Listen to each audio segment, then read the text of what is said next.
Let's do a tasting with 3 of my favorite herbs for sleep and relaxation. Lavender. This delicious herb not only smells amazing, tastes great, but is really powerful for sleep.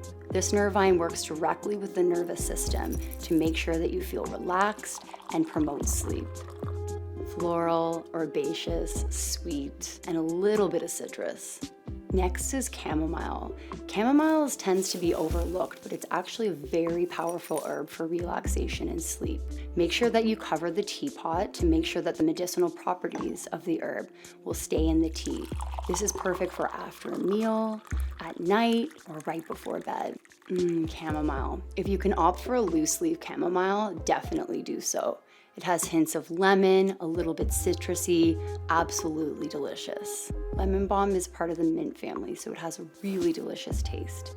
While chamomile and lavender are ideal before bedtime, lemon balm can actually be drank any time of day to promote relaxation and calm. Bright, citrusy, with a slight hint of mint. I love lemon balm. Try incorporating some of these herbs into your day or evening routine to promote sleep and relaxation.